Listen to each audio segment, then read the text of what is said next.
Okay, good evening. Welcome to Council on Monday, July 23rd, 2018. Call the meeting to order at 7 p.m. What a beautiful day. Hope nobody's at home really watching us tonight. They're all out enjoying the weather and going for a walk. But if you are, welcome. Municipal Safety Share, Councillor Tabushi. Yes, one of the things today we're going to talk about is Lyme disease, and although we're not in a high-risk area, with the migration of the deer, there's the potential you may come in contact with some.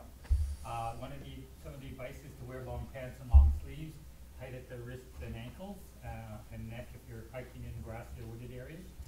Get regular checkups if you're experiencing Lyme disease. It sounds like similar to a flu in most cases, and especially in times of if you were to spend time in a high-risk area. If you discover a feeding tick, use a safe removal method. The proper removal of a tick will greatly reduce your chance of infection, and there are all kinds of YouTube videos and information for you to how to properly remove one. Check the exposed hairy regions of your body during camping trips. They like to hide in the hair, and don't forget your scalp. Avoid vine areas during the late summer, spring. Keep the grass in your yards cut and hedges trimmed and neat. Check your body and clothes for ticks after being in a garden or wooded area. Ticks will cling to your clothing, and they will remain there and may bite you when you put your clothes back or shirt back on. Wear insect repellent when traveling. Check your friends and family for ticks and have them do the same to you. Keep your yard clear of potential habitat, dead pile of leaves, long grass, bushes. Discourage deer from coming into your yard if they're the main hosts for Lyme-carrying ticks. And work with your veterinarian to ensure your pets are tick-free, and also check over your pets on a regular basis. Good, thank you for that. Any additions or deletions to the agenda tonight? Hearing none, I do have a motion here that Council hereby accepts the agenda for Monday, July 23rd, 2018, regular meeting of Council as circularly amended. Moved by Councillor Tabushi, second by Councillor Fox.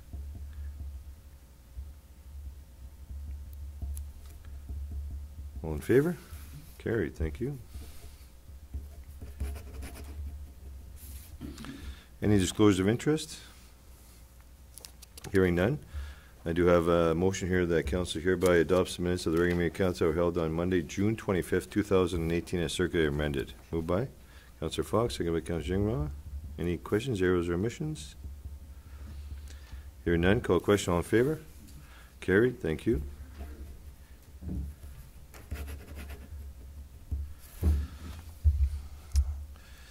I have a report on the Investment Policy Annual Treasury Report. Good evening, Chuck. Evening, Mayor and Council. Financial Policy Number 11 states that the Treasurer shall provide an annual investment report that details the status of the current investment portfolio and transactions made since the last report. The investment report shall contain a statement about the performance of the portfolio of the investments, a statement by the Treasurer as to whether or not, in his opinion, all investments were made in accordance with the policies and goals adopted by the municipality, and such other information that Council may require or that, in the opinion of the Treasurer, should be included. In 2016, bank interest was $46,000. The interest rate was only 0.8%. Term deposit interest was $21,000, and realized income in one investment was $13,000. There were no redemptions or purchases made in 2016. Last year, bank interest was $36,000. Interest rate from the TD Bank has increased over the year to 1.3%. Term deposit interest was $40,000, and realized income in the one investment was $21,372. There was a purchase of $266,000 into an equity fund. As of the last date of 2017, the book value in the investments in one investment was $1,368,657.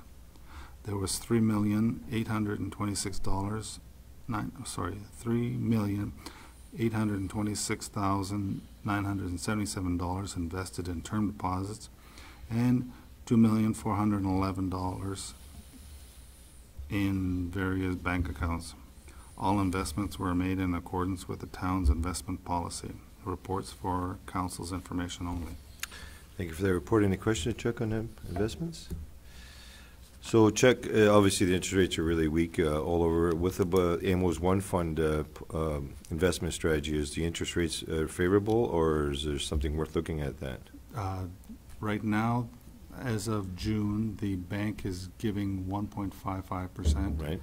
And the One Fund high interest savings account is giving 1.9%. So more money is being allocated to the One Fund. One Fund. For sure.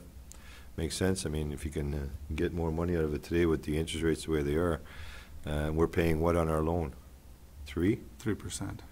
So yeah, if we get close to that recovery. Yeah, it's a hard thing too. We could put more money into equity and bonds. Bonds is not recommended, but equities. But who knows? We're not flush with cash. Right. All we need is some unforeseen thing there, and we spend $11 million a year. So having $2 million in the bank account will buy us time. Sure. But the One Fund, is it flexible where, because it's under the AMO umbrella, where that, if you need something, God forsaken happens, you could always take it out, but you would lose the interest, obviously, but. No, on the bond market and the equity market, you can just buy and sell whenever you want. Yeah, that's a bit of risk though, isn't it? You take the risk to get the better return instead of saving it in a bank account.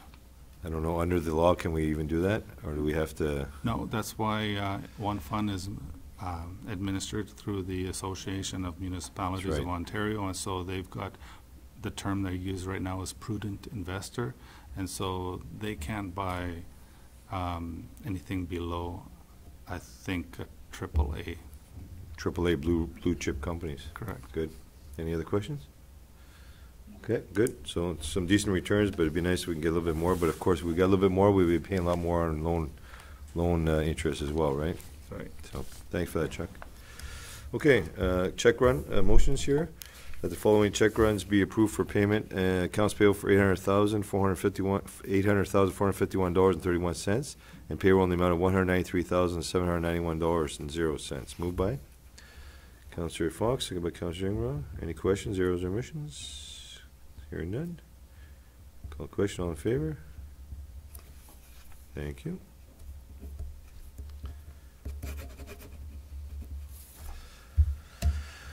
Okay. Up next, we have new business resolution required from Heritage. Daryl? So, Your Worship, this is just a bit of housekeeping. So, obviously, we've previously approved the funding applications for the supportive housing project to both the Northern Ontario Heritage Fund and FedNor. We are successful in both. Only $1 million with FedNor, unfortunately, but we'll keep fighting the battle to get the $1.725 million from them. But one of the disbursement conditions of the NOHFC funding is that Council has passed a resolution with respect to covering any cost overruns for the project. That's no concern for this particular project for us, because any cost overrun is the responsibility of the CGV group as per our development agreement. But to disperse the funds to us through the Heritage Fund, we do need to have a resolution that's passed by Council, and that's all this is tonight, nothing new. Okay, so I do have a motion here that as per Article 5.4, conditions of funding of the funding agreement signed between the Northern Ontario Heritage Fund and the Corporation of Town of Marathon, Council has guaranteed $8,040,000 to the project through commercial financing and agrees to cover any cost overruns for the project. And mover and seconder for that, Councillor Fox, Councillor Gingras. Any questions on that motion? Councillor Debussy. Because we're guaranteed the $8 million, how does that affect our ability to our limits on our borrowing if we decide to do a big project? From my understanding, we have to guarantee or $8 million of our allowable under the formula used by the Municipal Act is now taken out of our mix. Is that correct? That is correct, and at our last council meeting, Treasurer Verbo did bring forward our borrowing limit. Council certainly has the ability to borrow for larger projects. This doesn't impact, certainly it impacts it from the perspective of it takes this amount of money out of our availability at this current time. But we do expect that as the project rolls out, certainly we're not going to need to borrow the entire $8 million. That is the upset limit that we asked for financing from TD4. We certainly expect that to be around the $6 million mark. And as per Mr. Verbo's report, we are comfortable with our borrowing limit going forward for other projects, should Council wish to pursue them such as the Active Living Center or something of that nature. Follow-up. You said we were going to pursue which agency for additional funding of the 1.16 or 1.1, sorry? Yeah, so we received 1.725 from the Heritage Fund, 1 million from FedNor. We did ask for 1.725. The mayor has spoken last week with our member of parliament, Mrs. Haidu, and we hope to meet with the newly appointed Minister of Seniors Affairs for the federal government at AMO. So we'll certainly keep pursuing the matter with FedNor as well as the new ministry that was created, although we don't know as of yet what that mandate is. We do want to be first to the door to have that discussion with that new ministry. Okay.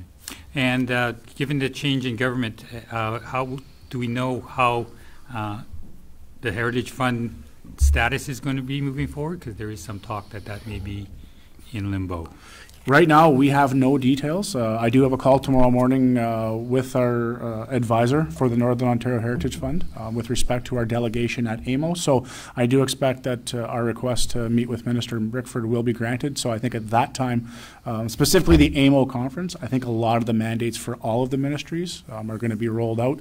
Right now, it's a bit of a holding pattern. One thing we do know, internally with the province right now, all funding programs are on hold. As they're currently being reviewed as part of the finance plan. So I expect at AMO there'll be a number of announcements with respect to those programs. Good. Okay.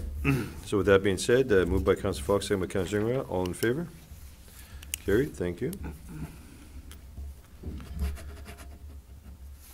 Now, prior to adjournment, Councillor Debuchy will be attending AMO. So can we just go back to the previous motion that was identified individuals who will be traveling to AMO? And incorporate his name on that, just so it's all legal?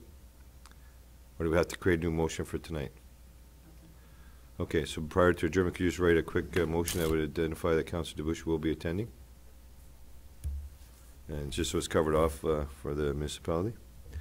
The arena will be reopening as of August the 13th this year for the summer hockey programs, as well as the tournaments, the tri-sports. So if you have anything that you want to get booked for the arena, there's some availabilities, some drop-in hockey, whatever you might want to do, contact the rec department and Sue and get something booked.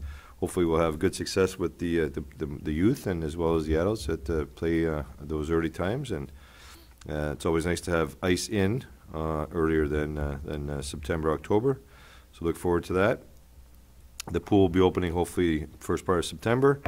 And then we just talked briefly about some of the activities for around the fireworks, and Sue will identify that with the fire department to address a specific date for that event to take place, just so people are aware. And that will be advertised quite a bit, so everybody's aware that those activities will take place sometime in August, hopefully. Okay, so I do have a motion here that Councillor Debuchy is attendance. Thank you very much. I like when it's printed on paper, but that's good. It's written down there pretty good. I can't read Daryl's writing, but I can read yours. That Councillor Debuchy's attendance at AMO will be approved, and further that his expenses will be paid according to the town's policy. Moved by Councillor Fox, Councillor Gingras. Thank you. It's just that when it was passed earlier, Kelly had Councillor Debuchy had not decided to go or not, so he has now. So all in favor? Carried. Thank you. That's covered off. So we will be going into an in-camera meeting this evening to discuss personnel matters about identifiable individual, including municipal or local boards and employees, as well as a proposed pending acquisition disposition of land by the municipality or local board. So right following this adjournment, we will go into that closed meeting. So we'll adjourn it now at the hour of 7:15 p.m. Councillor Fox, Councillor Gingras. Thank you and have a good night. Wow. No, no. It's pretty close. 14 minutes or something I think we did, eh? 13 or